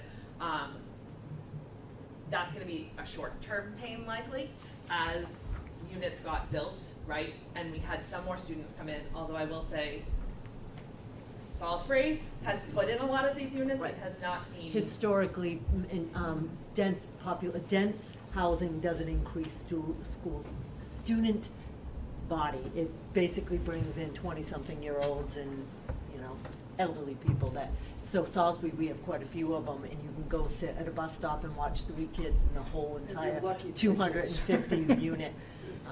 But you can see them all go to the senior center. Yep. And we could add more kids long term. Eventually, we get some relief from the temporary pain, because we would come out of hold harmless debt and start seeing Chapter 70, incremental Chapter 70 coming our way. So that's the point where, when we say more money from the state would help us out, that's one way that you would get more money from the state in the longer term. So short-term pain amongst the assessments as units are getting added, but if there are enough students, then potentially in the long term you're getting more. But 1 or 2 state family money. units shouldn't add families of 4, 5, 7, and 8. Well, and that's Ronnie's Right. point. That's right? my point, Yeah, yeah. yeah. Right. Yeah, Tidewater No, yeah, out at the beach. 1 to 2 bedrooms, and that's what most of It's these 5 kids at a densities, bus with an stop. occasional 3-bedroom. No families are moving into Right. those, so there are no kids moving into these MBTA dense units. And so so the outfall of that, where the type of housing that Rowley's building compared to the housing Yeah. that Salisbury's building. $1 million homes bringing families. Right, versus not a lot of building, right, in Newbury. So Salisbury Elementary is currently the smallest elementary school in the district, Used to be the biggest. right? Let me say that again. Salisbury Elementary is the smallest elementary school in the district. They're currently 38% of the total student enrollment. Do the math, that is going to shift over the next 6 to 12 years. And so that's an impact as well, as we were talking through this, right? The reality of, again, another benefit on the chart, a 5-year rolling average. All right, that's going to help as that changes. But then it's not fair, because if Salisbury's going down, they could easily say, well, no, I want the lower enrollment right away. We need that right away to save the money. So, yeah, there's a lot of moving parts. I'm solidly in the DOA camp.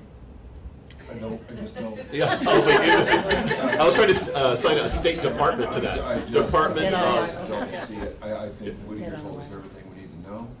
I think everybody that I talked to about the Whittier vote, I work in enrollments, people from towns all over. Why am I paying 3% when I only have 1% of the enrollment, right? I believe that any plan that is not directly commensurate with the number of heads that you have sitting in chairs in a given year is doomed to fail. And the biggest benefits, which are absolutely benefits, there's no question, anybody else in this room can understand the benefits, but those benefits to the average taxpayer are a you problem. They're not a me problem. Predictability, getting numbers earlier, those are your problems. My problem is paying the tax bill. And I don't want to pay for heads that I don't have in the school. That is going to be the mindset, and it just isn't going to work, in my opinion. And you guys have done incredible work, and honestly, if a DOA, status puts your efforts in getting our money back from the state, instead of attempting to sell something that I do not believe is sellable to a taxpayer, then great, because you guys are doing an awesome job. You're doing everything right. I've had more understanding on the situation this evening than I've had in all of these years. You've done a great job of data visualization, which is really, really hard to do on this topic. But sell it to the state, get our money back. To sell this to the average taxpayer, especially with no heads in the school. If you don't have kids in the school, absolutely not. No, it doesn't address a problem that I'm feeling. I just think that's the reality of it, and I think we just have a good recent example in Whittier. Now Whittier had plenty of other, in my opinion, things that made it unsellable. But everybody talked about, why would I pay a higher assessment than the amount of kids that I put in that school? Not gonna Just happen. point Can I of just say- clarification, yeah, sorry. No, go ahead, Robbie. Because you're probably gonna say the same thing. The alt assessment actually is just butts in seats, so it's not, so it's actually the opposite of what you were saying with Whittier, yes, for the Whittier thing, but the alt assessment is different than the state assessment. State assessment has all these other contributing factors. Alt assessment is literally you pay for just the kid that is, like, just Salisbury would pay for just Salisbury kids, and it would be figured out that way. But he's saying not a rolling average, right? Not a I rolling want average. real numbers, like to Right. my point to you. Yeah. Salisbury, Everybody like, has no, I these want the very real grand numbers. plans of like, well, I'm not gonna fix this because I'm not gonna be here next year or whatever. Like, there's everybody always has a reason they want to deal with the issue that's directly in front of them today. Today, I have X heads in the school, that's what I'm gonna pay this year, period. I just, the rolling average, this sounds terrible to say, but I think it makes people feel like they're being altruistic, and any plan relying upon altruism, and it's not, to be clear, but any plan that's relying upon perceived altruism, when you get into that voter box by yourself, altruism goes out the window. It's just not, I just don't believe it's out. To Frank's point about the state though, like what, out of all the calculations, out of all the different ways that the state tries to figure this out, like slide 21, that gap to me just seems to be because the state is overestimating how much we have to how much we can do, and the state is underestimating how much it costs. So what's changeable at the state level? Like where, if this is all DOA, where does the effort go in to change something at the state? Yeah, so as a region, there is no state panacea, right? We've heard that word before tonight. That EDU 660, which is a study of Chapter 70, would get more at what Narissa went over, which would hopefully better align, I don't want to say decrease or increase, better align minimum contributions and put us in a place where we're getting more state aid. Because then if our budget's going up by 2 million, but we got $1 million more, assessing the town's $1 million rather than 2.1 million this year, even if it's right a rolling average or not, it's just going to be better. So I think it doesn't solve the problem. It would decrease the amount of the burden on our local towns, and that's where the remedy would be. Is there anything on the minimal contribution part of it at all, or is it just? So Senator Tarr's was specifically about minimum. Minimum is a component within Chapter 70, so Senator Lewis's proposal is a comprehensive study including minimum local. He also had this is like a 401 level class, getting into certain components of the formula that would, it was a 5-year phase-in, maybe by year 3, definitively by year 4, we know we would see more money coming in. That is still in conference, right? That just keeps getting kicked out. Hopefully, I think Lewis's goal here, Senator Lewis's goal, is to bring that discussion to the table with this comprehensive study commission task force. Right, because there's the minimum that we pay, right? And then there's the cost that they assume per student. And then there's the percentage that the state says they're responsible for. And we get whacked on the minimum local contribution because of that income driver. And also having the coastal homes that throw a lot of things out of alignment between, we have this real high end and then we have a much further way for the middle. And the cost per pupil we get whacked on because we're rural and we have smaller schools, and so one thing costs us more per student. And then the state hasn't moved to that percentage contribution in however many decades, and that's that bill that you're talking about, the rural schools. Exactly.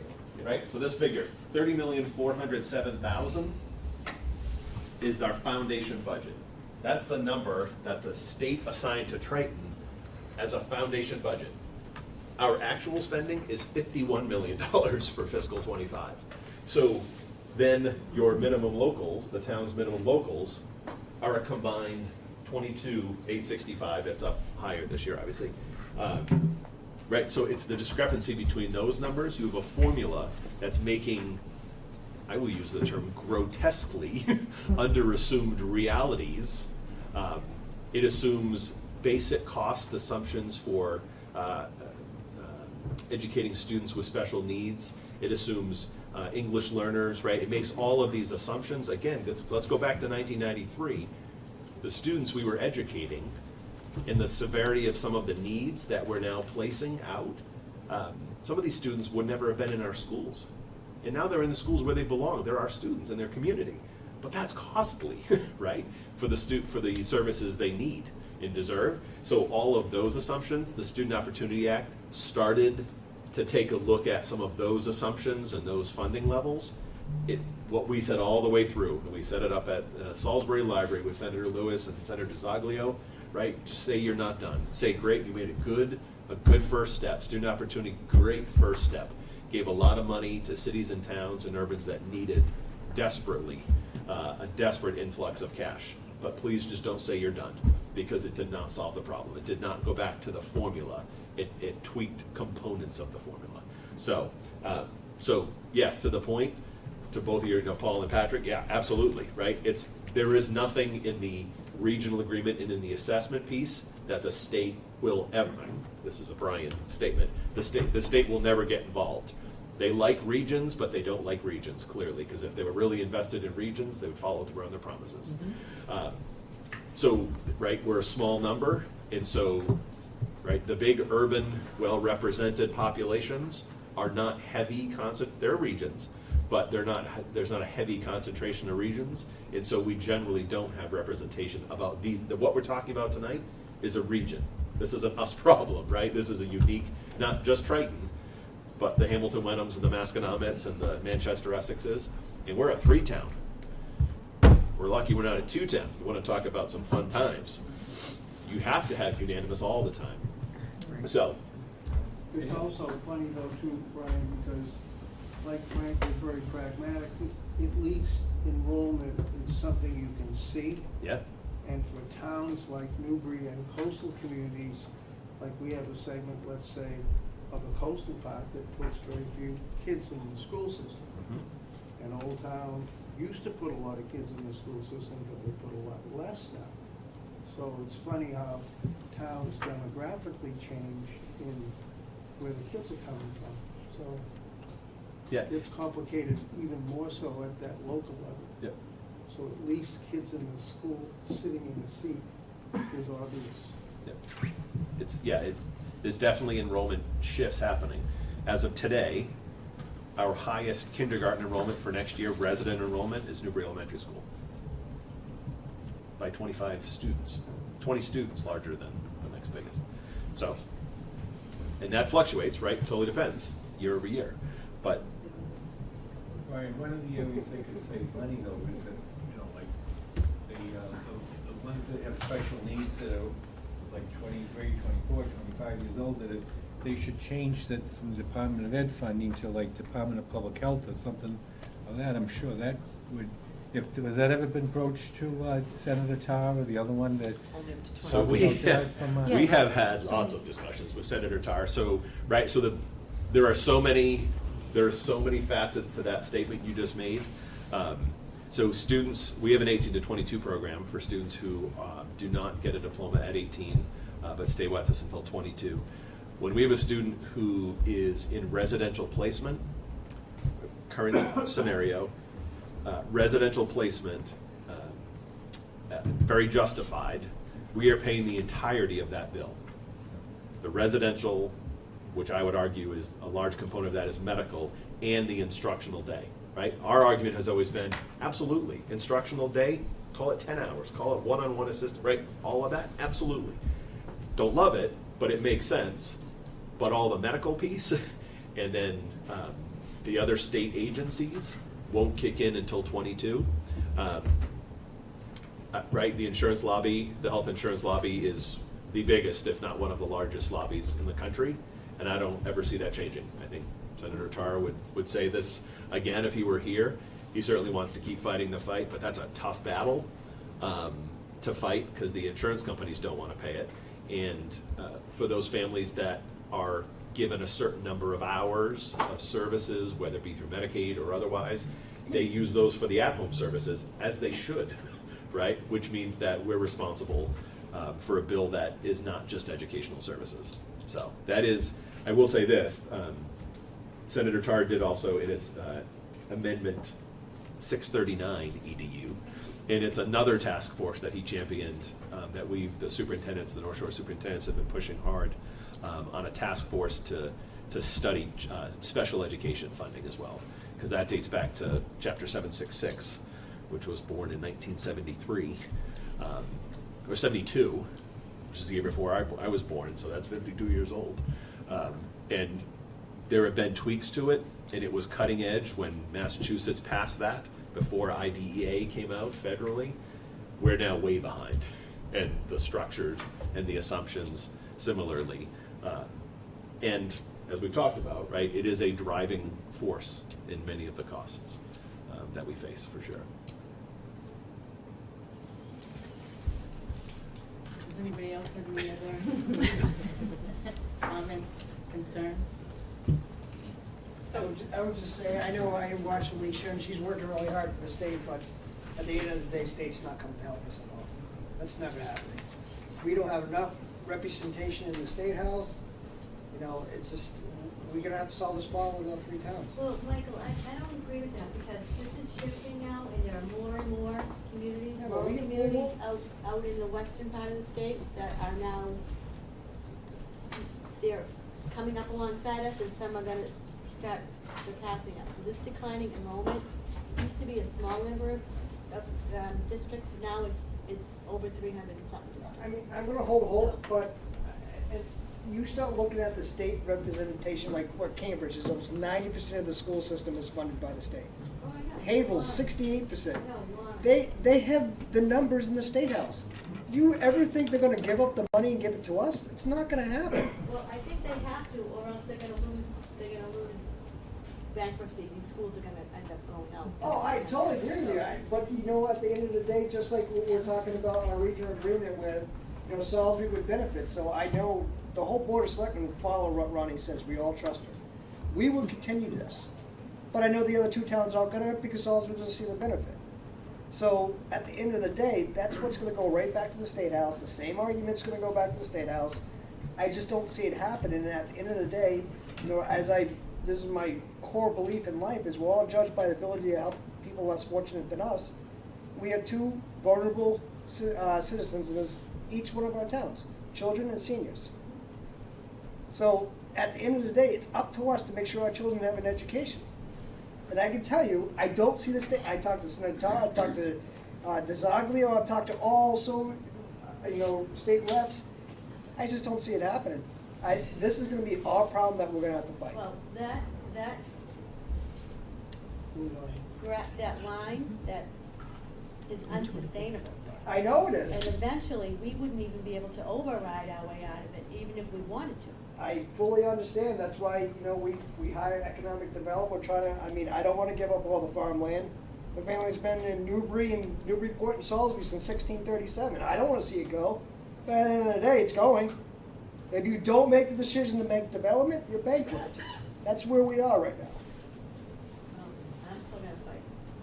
Can I say something about the slide real quick, because I think this is an important one more here, because I keep hearing it being, I appreciate you I fighting. think misinterpreted. Tell me if I'm wrong, Erica, but I think what people are seeing is this number going up and this one staying the same. This is only step one in the That's only formula. step one, yes. So No, what but Erica 20 was, yeah, was trying to show here is that step one used to Get us mostly to the budget. Yes, exactly. And this step two, which is the October 1 enrollments ratio, was a very small portion. That's becoming more as time goes on. So this is step two up here, and this is step one down here. So it's not rising, and there's this huge gap. This is what's covered by step one, and this is what's covered by step two. If that makes sense. And I can say, like, this is one of the things we've talked about too, which maybe everything's DOA, but the other thing we've talked about is, you know, what if you keep the statutory method, so you have step one and a step two, this stays your step one, and you look at step two, which is currently October 1s, and it's not gonna help a ton now, but it will help more over time, moving just this piece to a rolling average of enrollment. So there are, like, that's sort of a middle ground. A flavor. Right, a flavor. You're not getting away from the statutory method. This is leaving you at 2 approvals, but you could change just the way that this piece is calculated to get some of the effect without, kind of getting the whole We effect. did that. Triton did that at one time. We had a rolling 3 years. Yeah. Rolling average. Yeah. When did it disappear? I believe that was the 2000, the last regional It makes agreement sense. adjustment was 2006. Made some It was sense pulled because out. you didn't have quite the, shift dramatically, because it was an average. Yeah. Yeah, that was, 2006 was the last tweak of the regional agreement. And that doesn't fix. Was it in the regional agreement and taken out? I don't remember the vote. It would have been at town meetings. Yeah, it would have had to, because we wouldn't have been able to assess that way if we didn't, well, I mean, I'm getting old, I know. maybe some assumptions. This goes back to the Gary Murphy and Sadie Howard days. Honestly, it made sense. I mean, that's one little thing you could do, is that piece. I mean, that just eliminates some of this. Right, Right, yeah, it to some doesn't help extent. with Doesn't help. predictability a whole lot, No, but it it helps doesn't. No, it doesn't. ease the It doesn't do much, volatility, but it's especially probably if this not worth is the growing. fight. But I thought we had it. That's, yeah, I think that was one of the ones that we looked at a couple of years ago. We were like, that doesn't give us, we don't get the it doesn't give us we No. still have the minimum local, which fluctuates, and it just kind of, it doesn't, It mitigates a yeah, little bit. and it doesn't, unless we do it, It's the volatile. looking back, Yeah, yeah, a little it's still bit, but volatile. not much. Yeah, Rowley's increase last year was purely enrollment driven. Yeah. Newbury's larger increase this year is almost purely minimum local driven. We're so wealthy. You were wealthier this year than last year. Shame on you, Gene. All this time, we had no idea, right? So glad the state can tell us that about us, ourselves. Yeah. So, I mean, I guess our ask at this point is we're trying to figure out what to do with the working group. We can just say it's DOA, you can take it back to your boards and your towns and have a discussion, and then have your representatives to the district communication committee come back and sort of give us a final. If you feel like going back to your boards is something that you need to do before you can sort of weigh in on this, you can send us back and say, go look at something else. I mean, there are options here, so I don't know what everyone wants to do moving forward, but the goal coming out of this meeting was sort of to have do we just stop meeting? Are we redirecting, right? Or is this something that everybody feels like they could buy into and we're full speed ahead? I think our thought was that everybody would leave here tonight, have discussions in their own town or board committee levels, and then bring it back to the DCC probably in the August or September timeframe of what to do from there. But Because I do think it takes a minute to process. Yeah, Like, this is a And- lot yesterday. And I'm glad that we have it recorded so Yeah. that if anyone who was not here tonight can see this, watch it, share it. I mean, because everybody wants to spend 2 hours of their life doing this. Yeah, and I don't know whether it's a vote, but I think asking for some official capacity for boards, select boards, And I don't think we FinComs, can whatever it is. vote with DCC. Yeah, we but it's can- just- We don't- No, I'm Yeah, saying yeah. each, Yeah. each select Oh. board to come back with an official stance, Yeah. right? Because it's been, over the years, towns have wanted to talk about it or not wanted to talk about it. This year was requested, right? Newbury wrote us a letter, Newbury had a hard year this year, said would love to talk about that, we're talking about it, but would love to hear from each town about whether they believe, because it doesn't, to coin, it's gonna be Frank's term now, the DOA, right? If it's really DOA, not to pin that on you, Frank. Right, but if that's where it is, then let's call it that for now. Let's call it Use our that. time for doing something else, Yeah. so. And find other avenues to channel our energy, Senator Tar. Ryan, what is that, EDU what? EDU 660 is the current amendment in the Senate. It's a budget amendment, but it would set up a Chapter 70 task force, and that's Lewis. Yep. So hard on that one, and then EDU Needs to be like 639. today. Yeah. Actually, it may be to be resolved, but. So it passed through today. It made it through today. Okay. Yeah. And then 639, TAR's study of special education, made it through today as well. Brian, you also mentioned. No, I was just gonna say, the next thing would be conference committee, so it's important for our senators or our representatives to weigh in, because if it's not in the House budget, but it is in the Senate budget, that gets resolved in conference committee. Brian, How much of chapter 70? How much of chapter 70 is what the state can pay? Like if their budget isn't balanced and they, I always thought that was subject. Right, so, right, just like anything else at the state level, subject to appropriation. So sometimes we think it's all gonna be, it could even be worse than you think. It is, right, but they collected on the millionaire's tax 800 and some odd million more than they thought they would in the whole year so far this year. They already So, spent that, they spent that. oh, they'll spend it tomorrow. But the reality is they're putting hundreds and hundreds of millions of new dollars into Chapter 70 every year. And then it's amazing when we sit with our legislators and say, you realize we got 68,000, right? And they're shocked by that. So they think of it as, we're dumping 400 million in, and all the towns are getting it. It's not happening. Brian, you mentioned the Senate version of the budget had $110 per pupil. Yes. So the current Senate has it at 110 per pupil. So again, as Narissa said, that's got to go to conference committee. It's an important short-term thing. Yeah. That can help with FY 25, 6. For sure.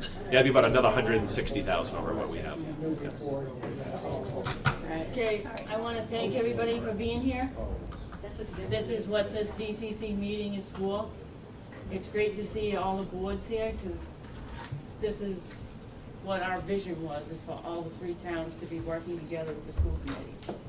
You know, and like I always say, it takes a village, just looking at the people that are in this room, of what it takes to run our 3 towns and our schools. So I appreciate everybody coming, and appreciate Erica and Narissa. We have some great minds in our 3 towns, and we need to use them to see what we can do to make sure the 3 towns and the school are going in the right direction. I want to thank you and have a nice night. Thank you. Next meeting? Okay, thank you. DCC, yeah, this is it for the year. Okay. Do we have a Have a nice summer. we don't have another meeting scheduled?